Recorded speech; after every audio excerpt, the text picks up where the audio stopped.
Hello guys, and welcome back to today's video. My name is Zig, the programming guy. In today's video guys, I want to show you how to turn off die assist on Truecaller app. Right, it's very easy, so let's get started.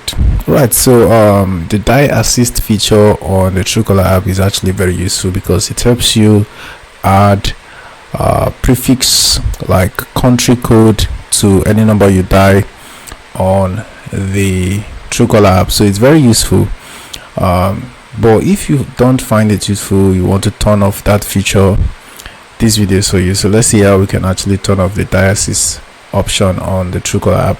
So to do that, just go ahead and open your Truecaller app and then click on the three dots at the top right corner of your screen.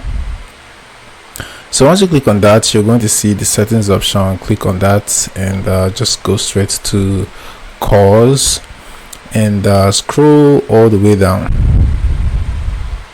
So once you do that, you're going to find this die assist option right here.